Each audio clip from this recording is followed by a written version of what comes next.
Bon début de week-end na mabota na bino nyonso batata ba mama balandi info lingala journal à peuple pour na peuple tozana esengo makasi ya ko informer bino pamba te ko informer bino ndezala devoir na biso to fongoli édition mokola lelo pour na kobisa bino ke Mbosso Nkodi Kwanga président ya Assemblée nationale ayambaki jeudi 2 septembre Tony Tambwe coordonnateur ya programme DDRCS Héritier Mapindemi Benjamin Boulembi bapesi ba précision. Christophe Mbosso Nkodi Kwanga na Tony Tambwe discuté makambo etali désarmement développement communautaire ye coordonnateur national ya programme ya désarmement démobilisation pe communautaire et longo na stabilisation D2RCS ayamba makina audience mokolo ya le 2 septembre et pas ya Christophe Mbosso Nkodi Kwanga président ya Assemblée nationale na suka masolo na bango coordonnateur national ya programme D2RCS a déclaré que bayamba maki et pas ya président pe azalaki accompagné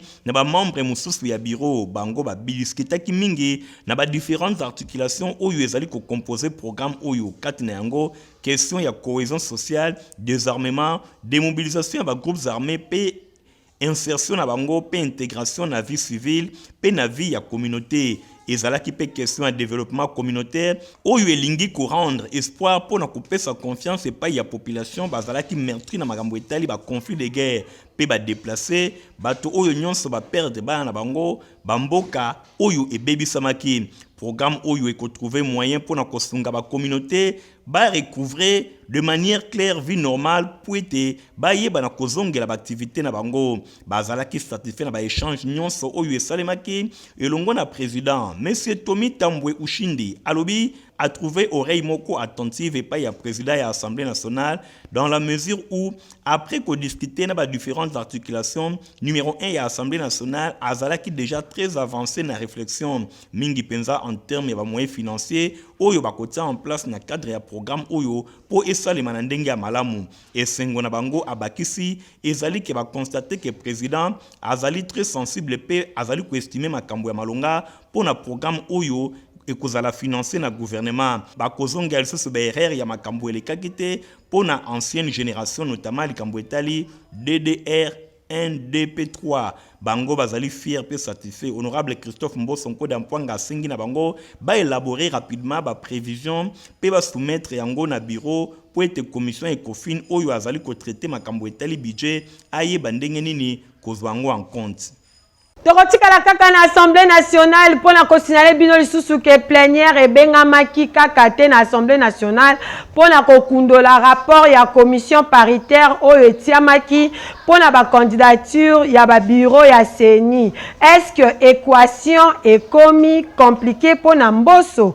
Ba réponse na nzela ya Héritier Mapindemi. Ezalaki annoncé pour le début ya mois de septembre, plénière ya Assemblée nationale pour na constatuer na oyo etali rapport paritaire dirigé na professeur André Mbata yango ezelamaki mingi kasi yango ekokaki pe ko baliser chemin pour na élection et bana ko plonger mboka na crise multiforme te na tina wana ba prélat catholique pe ba protestant bango ba contaki na intervention ya chef de l'état na qualité na ya garant ya bon fonctionnement de l'institution calendrier na ezalaki chargé pe compliqué équation Christophe Mbosso Nkodi Kwanga président ya Assemblée nationale ye azana charge moko makasi pour na ba ultimatum ya ndenge na ndenge oyo epesamaki pour na ko trancher na likambo etali bureau ya CENI misusu bazali koloba ke Christophe Mbosso Nkodi Kwanga azali ko gagner moins temps pour na ko contourner guerre oyo ezali entre ba confession religieuse pour na misusu bazali koloba azali ko organiser séance ya réconciliation ya suka oyo bato nyonso bazali ko souhaiter nzokande révérend Eric Senga porte-parole de l'église protestante pour naye alobi iner et koki pour na kosilisa la divergence nyonso pe koleka na kambo pe ko doter CENI na bureau oyo bato bakondima entre deux positions oyo bazali koyokana te esengaki intervention ya chef de l'état Félix Antoine Tshisekedi Tshilombo oyo peut-être Christophe Mbosso Nkodi Kwanga azali kozela po yepe a s'impliquer na likambo oyo nzokande Christophe Mbosso Nkodi Kwanga peut-être azali ko grignoter moins temps pour na komona chef de l'état a participer kasi bato mosusu bazali ko pousser Christophe Mbosso Nkodi Kwanga ayeba na ko convoquer kaka plénière pour plénière eyeba na ko statuer par rapport ya rapport oyo commission paritaire mixte et koyeba na kopesa Entre-temps, mikolo ezali koleka, batu ya ndenge na ndenge bazali kotombola mongongo pona koloba, tuebite soki plénière oyo ekozala convoqué quand pona komona eloko nini rapport ya commission oyo ebombelaki population. Totika Assemblée nationale tokende kuna ya primature pour na koyebisa bino que Premier ministre Jean-Michel Sama Lukonde ye a président qui jeudi 2 septembre 2021 kuna la primature réunion moko ya troïka économique sur place héritier Mapindemi Nadina Sona Muyala. Premier ministre Jean-Michel Sama Lukonde a présidé qui jeudi 2 septembre 2021 la primature première réunion ya troïka économique. Premier ministre Ye Azalaki rassuré à Lingaki Aye bandenge ninu équilibre et à gestion macroéconomique ezali entre les dépenses de trésorerie et gouvernement conformément à critères et accords conclus entre FMI, Fonds monétaire international et mise en œuvre et à projet et investissement dans 45 territoires et à République démocratique du Congo. Ministre d'État, et ministre de budget Aimé Boji, ministre de la Finance Nicolas Kazadi, gouverneur de la Banque centrale Malangu Kabedimboui, Bango Nyonso va participer à la réunion. Objet à troïka économique au Yezalaki, qu'on surveille de près les paramètres économiques nyonso réels, à savoir plan et engagement budgétaire, PIB, plan en trésorerie, PR, Oyo ezali bongo disponibilité pe liquidité na Banque centrale du Congo. Na masolo na bango bosimbake pour na rencontre ya liboso, ezalaki question pe ya kosala suivi ya accord conclu entre RDC na FMI na cadre ya facilité élargie ya crédit FEC. Bango batalisi ke ministre ya budget Aimé Boji na compte rendu na ye. Batalaki pe ba critères nyonso pe évaluation en septembre pe décembre na makambo etali ba indicateur ndenge ezali ouvert pe bazali ko maintenir élan ya principe pour na ko continuer programme oyo ndenge ezalaki prévu na tina wana ezalaki pe question ya ko s'assurer na bonne gestion en finances publiques par rapport à ba dépenses oyo ezali ko salema pe ko améliorer qualité ya dépenses ba mesure mosusu ezalaki annoncé na conseil des ministres par rapport à ba recettes ministre ya finance informaki bango na makambo etali évolution ba recettes ndenge bozali komona pe ba semaine eleki ebele makambo ezali kotambola malamu balobelaki pe amélioration ya recettes publiques ministre ya finance asignaki contrat moko ya performance elongo na ba régie financière oyo pe ba critères mosusu ezali lié na dépenses pe rémunération ba kosala ba effort pour na kotika na proportion ndenge bayokanaki elongo na ba partenaires pe na ngambo mosusu ba action oyo ezali ko concerner ba service ya l'état pe ba recette non fiscale pe na ngambo ya trésorerie bazali komeka kokolisa ba réserve ya échange ndenge ministre ya budget atalisaki na oyo etali ba investissement ministre d'État ya budget a rassuré que misala ezali kobanda kala mingi te na étendue mobimba ya territoire national bango bazali ko lancer ba travaux et investissement na 45 territoires selon l'instruction ya chef de l'État ndenge alobelaki bango réunion ya troïka économique oyo esalemaka tous les 15 jours pe yango ezali outil moko ya surveillance ya marche réelle ya économie nationale ya République démocratique du Congo pe na programme formel elongo na Fonds monétaire international. Totikala kaka na même registre pour la commission lisusu que Premier ministre Jean-Michel Sama Lukonde abetaki pe masolona ministre burundais des affaires étrangères pour la tenue na Kinshasa ya 4e grande commission mixte République démocratique du Congo Burundi. Héritier Mapindemi Nadina Sona ba pesi ba détail. Jean-Michel Sama Lukonde ayambaki jeudi 2 septembre 2021 na cabinet na Mosala na primature ministre burundais ba affaires étrangères ya développement pe ya coopération ambassadeur Albert Shingiro ye akambamaki na collègue na ya Congo ya coopération régionale Didier Mazenga ba ministre Yominyo Sombale bayaki kotalisa na premier ministre chef ya gouvernement organisation depuis 3 jours ya 4e session ya grande commission mixte RDC Burundi devant ba Panzi Sango ambassadeur Albert Shingiro ye a sepelaki na tenue ya 4e session ya grande commission mixte oyo ezali ko intervenir 33 ans après pe ezali ko marquer reprise moko effective ya ba relation ya amitié pe ya coopération entre RDC et longo na Burundi ezalaki visite moko ya courtoisie parce que ndenge bozali komona baye na cadre ya 4e session ya grande commission mixte coopération entre Burundi na RDC ezali commission moko oyo ezali ko se tenir après pratiquement plus de 3 décennies 33 ans sans que commission mixte oyo ezala entre deux pays yango pona kotalisa ke 4e commission mixte ya coopération oyo ezali session moko historique oyo ezali kobanda entre bamboka mibale bango bazana intention ko renforcer ko cimenter pe ko bétonner ba relation d'amitié et coopération entre Burundi na RDC na ba domaine ya intérêt commun notamment il y a défense, il y a sécurité, puis il y a frontières communes, échanges commerciaux, oyo et ça na cadre ya coopération na ba domaine socio-économique parce que bamboka omi balé bazali na centre d'échanges commerciaux na cadre ya diplomatie économique ndenge ministre burundais ya affaires étrangères atalisaki et sengeli bosimbake Bujumbura azali kotia action moko particulier na oyo etali diplomatie économique pe ezali kofungula ba échanges commerciaux entre deux pays. Burundi a une priorité diplomatie économique oyo ezali ko pointer exactement 4 ou 3 piliers, notamment il y a trait investissement étranger, il y a transfert, il y a technologie, natina wanande collègue naye du Demazenga, il y a intégration régionale, bango nyonso ba betaki masolo et longona expert bazali ko travailler makasi pour na makambo nyonso etambola ndenge elongo bani. Didier Mazenga, ministre de la coopération régionale il y a RDC, yepe akumisaki tenir à assise la 4e grande commission mixte oyo et qu'on permettre pour relancer la relation entre RDC et Burundi à rassurer que RDC Sengeli a relancé et a renforcé coopération dans les pays voisins na nyonso. Donc on poursuivre l'angambo mosusu pona comme Sabino que vice-premier ministre, ministre il y a intérieur Daniel Asseloye a annoncé l'élection il y a gouverneur na 14 provinces il y a République démocratique du Congo Mikolo ezali koya bolanda ba détail na Dorcas Bouba pe héritier Mapindemi. Kala mingi te ba élection ekosalema na 14 provinces ya République démocratique du Congo pona o etali ba gouverneur pe ba vice gouverneur information o epesamaki na vice premier ministre pe ministre ya intérieur Daniel Asselou selon ba instruction ya chef de l'état Félix Antoine Tshisekedi oyo apesaki par rapport ya ba province oyo ezalaki na mindondo et pa iwapi ba gouverneur bazalaki deshi ndakisa na province ya Bazuele, Olomami, na Ituri après état de siège, na Kasai central, Kasai oriental, Kinshasa pe Kwango, pona ba vice-gouverneur, Lomami, Maindombe, Maniema, Mongala, Tanganyika, Chopo, pe Congo central. Selon VPM ya intérieur, dossier eza déjà na mesa ya premier ministre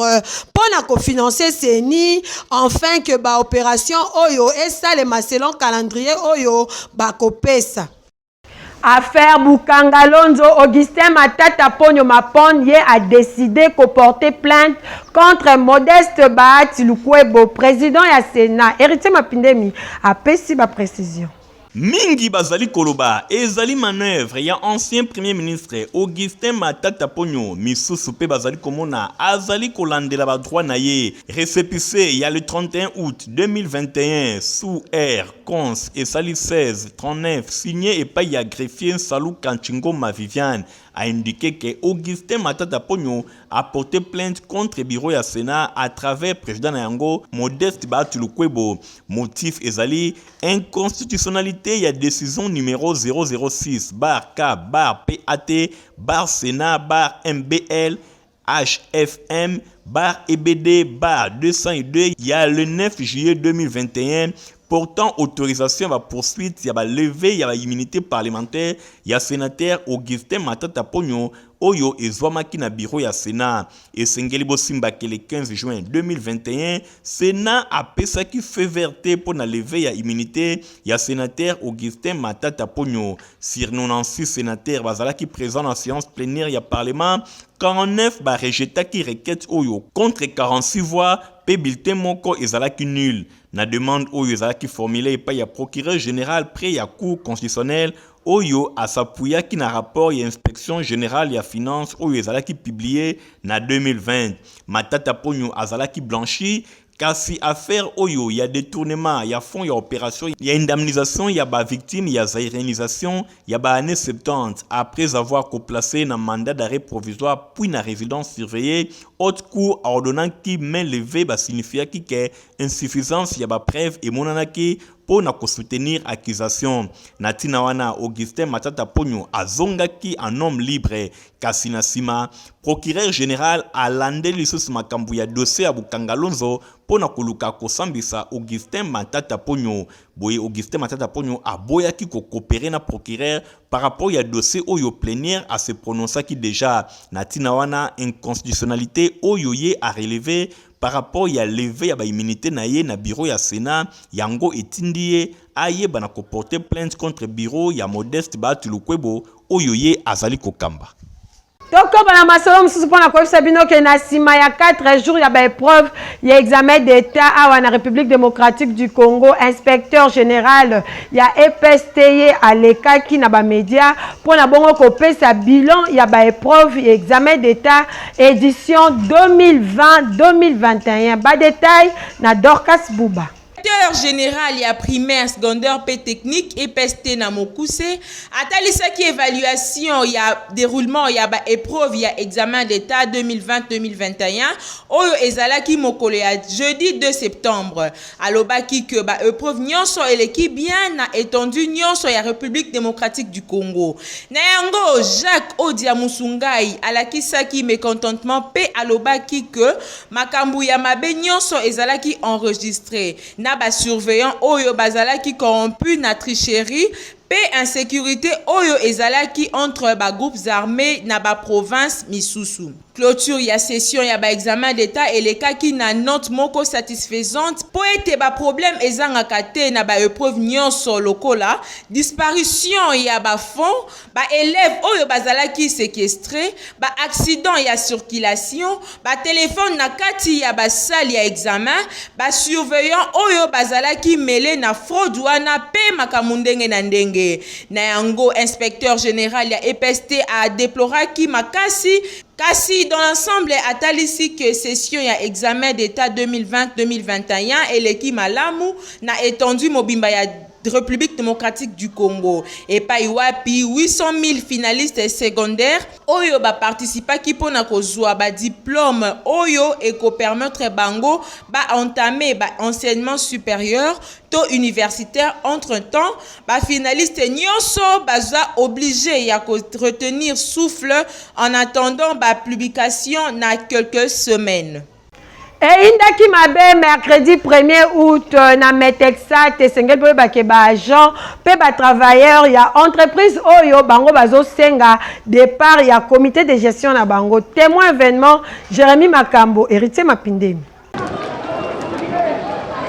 Moto oyo bozali komona epeli bongo liboso ya bureau ya Metelsat kuna na commune ya Ngalima epai wapi assemblée générale ya ba agent oyo intersyndical ya Metelsat et organisaki bazalaki wana pona kosala restitution par rapport ya ba démarche oyo bango basalaki epai ya ba agent bosimba ke bayaki koyebisa ke compagnie na bango ezali kotambola malamu te comité de gestion ya Metelsat azali ko gérer malamu te nzokande na kati kuna ezalaki restitution pona kotalisa eloko nini esalemi na niveau ya intersyndical ba travailleurs nyonso bazalaki bongo unanime balobi mikolo eleki ministre ya transport Chéribin Okende alekaki kuna pona ko constater ndenge mapangu ezali kotekama mais gestion ezali komonana kasi eloko moko ya malonga ezali kosalema te na tina wana aprometaki akozongela bango tope akoza ba décision esengeli po ba travailleurs ya Metelsat ba se retrouver kasi eloko moko bazali komona te nzokande na kati ezalaki assemblée générale libanda ba pne epelaki moto na ndenge ya kosakana te ndenge kaka bino moko bozali komona na bilili veut dire ezalaki mwana abendana ezalaki moto na ndenge ya kosakana te nzinga ya siège ya Metelsat eyindaki na milinga ndenge bozali komona président intersyndical ya Metelsat elongo na secrétaire général na bango bazangaki te kopesa explication na micro ya Info Lingala ndenge tolobaka na français tolobi ventre creux na point d'oreille elingi oloba libumu nzala mato eza te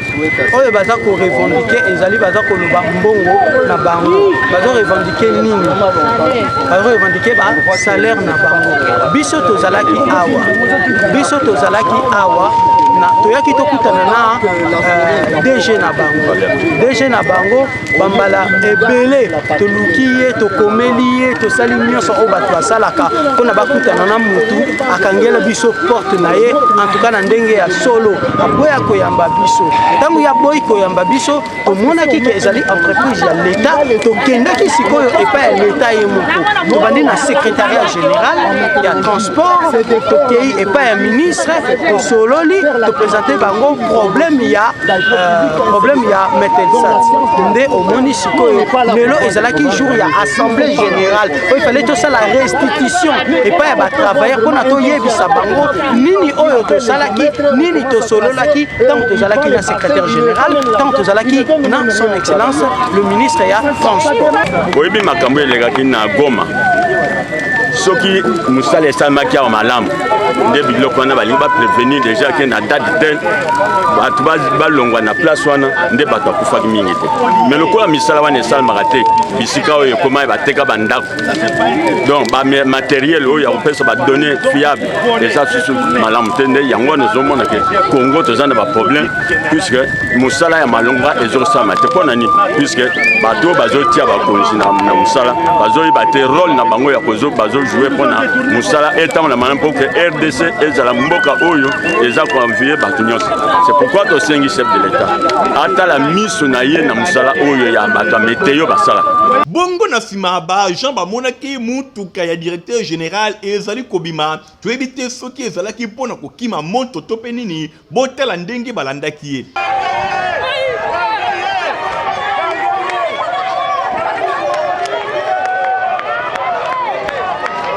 Bosenga ba agent pe ba cadre ya Metelsat ezali komona l'état aye bana ko régulariser problème na bango ba se retrouver pambate bango balobi comité de gestion azali kokoba koboma entreprise na bango. Boye bisa ministre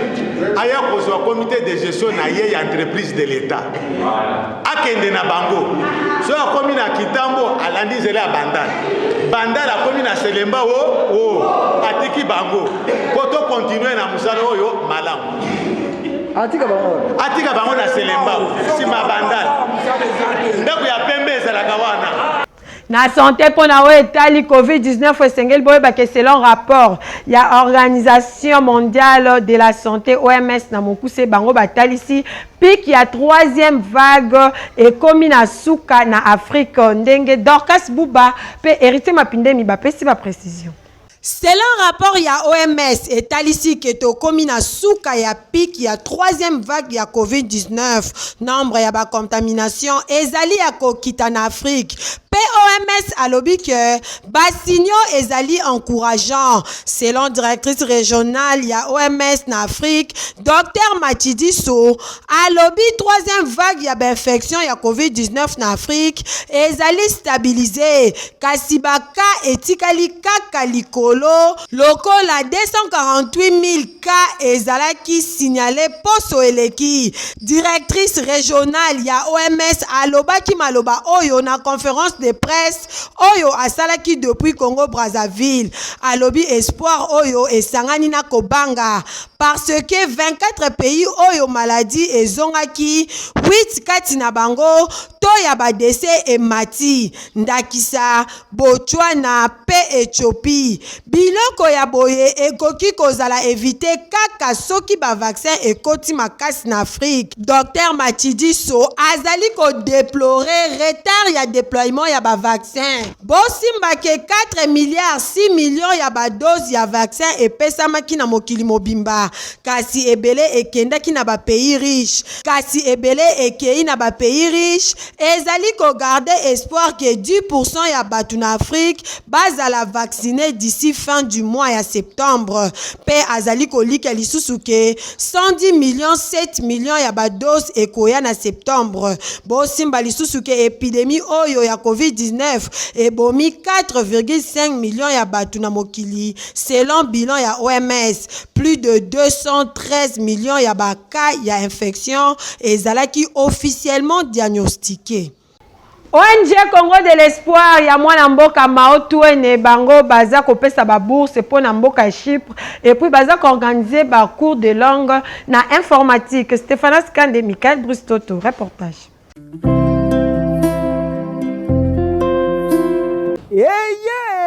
ONG de Congo de l'Espoir ya mwana mboka le président Maotouene eye libino makambo ya bolinga kadi otuninga eza nini Congo de l'Espoir ememeli bino opportunité to libaku ya kokende kotenga na Chypre pour la nouvelle année académique 2021-2022 batieli bino ba bourse d'études ya kaka na passeport na yo na ba bulletin ya 4e, 5e pe 6e des humanités. Na 2 semaines ya pamba oyoki 2 semaines ya pamba ozwi visa na yo kitoko opesi Kinshasa na pipo. Biso ONG Congo de l'Espoir tolobi toza mieux placé mpona kofacilite bino badémarche na courte durée na 2 semaines ya pamba olonge Kinshasa okei kotanga na Chypre. Esili te tellement soucieuse ya instruction ya bana mboka ONG de Congo de l'Espoir etieli bino mobange na salle informatique avec zamba ya bamachine théorie na pratique nyonso eza kotambola elongo kasi yoka tolengeli mpe baformation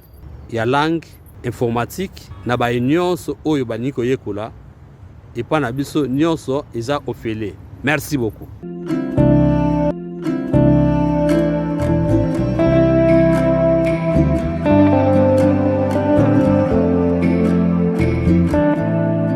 okanisi esili tin Congo de l'Espoir ya président Maotwene etieli bino bacours ya alphabétisation gratuite yaka koyekola français anglais pe lingala okofuta eloko te otuni ngai adresse mpo na barenseignement ya kokende kotanga na Chypre pe bacours ya informatique yaka na route Matadi numéro 3 bis référence Arrêt Libulu Camp Badiading. Kasi mpo na bacours de langue to pe alphabétisation yaka na route bypass Arrêt Munongo na avenue Kimwingu numéro 43 p 45 na kati école excellence. Ah, Congo de l'Espoir, président Maotwene balobi toujours derrière vision et gratuité enseignement prôné na président de la République Fachi Béton Boye.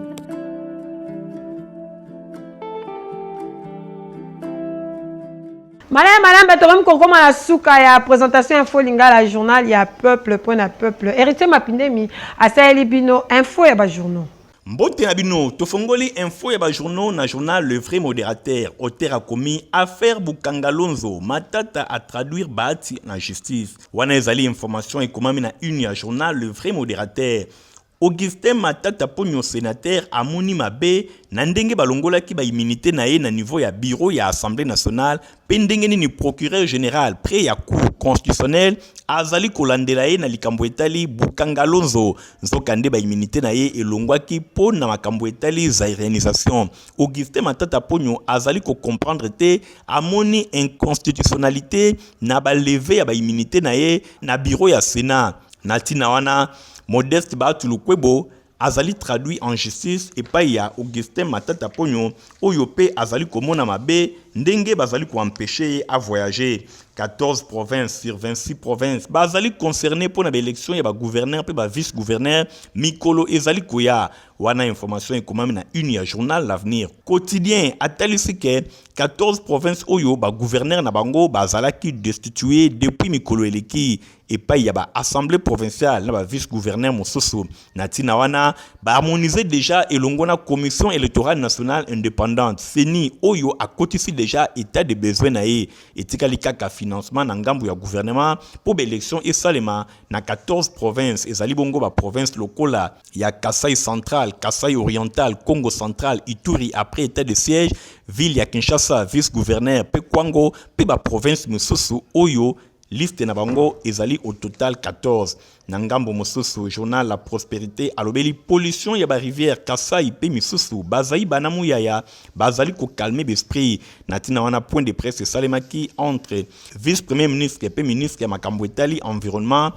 Eve Bazaiba pe Patrick Mouyaya oyo azali porte-parole ya gouvernement ba kalmaki l'esprit dans occasion pour na kotalisa ke gouvernement azali kozaba disposition nyonso pour na makambo etali pollution ya ba rivière oyo afin que population amona pasi makasité par rapport à la situation oyo esalemaki nzokande na ngambu ya Angola esi bandimaki pe batalisaki société oyo akometaki erreur ya ko polluer rivière Kasai na ngambo mosusu na sport to zonga na journal Le Vrai Modérateur et éliminatoire ya Coupe du Monde Qatar 2022 victoire ezalaki te pona Hector Raoul Cooper sélectionneur ya ba Léopard ya République démocratique du Congo un but partout nde ezali score et kabola kibango mokolo ya jeudi 2 septembre na stade Kamalondo ya tout puissant Mazembe contre ba Taifa Star ya Tanzanie na information oyo nde tosukisi info ya ba journaux ya poko ya lelo oyo nazalaki na plaisir ya ko présenter bino yango botika la malamu. Merci Héritier Mapindemi pour la revue de presse au Tukosa et la Bisso Baimbo Kabososol qui est commis pratiquement na souka la présentation info lingala journal à peuple pour na peuple tozara toujours na senga ko présenter en pour na bino na sima caméra tozala ki na Kikoyo sa édition ezala ki a Dorcas Bouba na montage tozala ki na Fabrice Lundombi coordination lokola momesano Héritier Mapindemi bande ko botika malamu ngai mno tokutani sous lobby toujours na compte info Lingala, journal à peuple pour le peuple. Au revoir.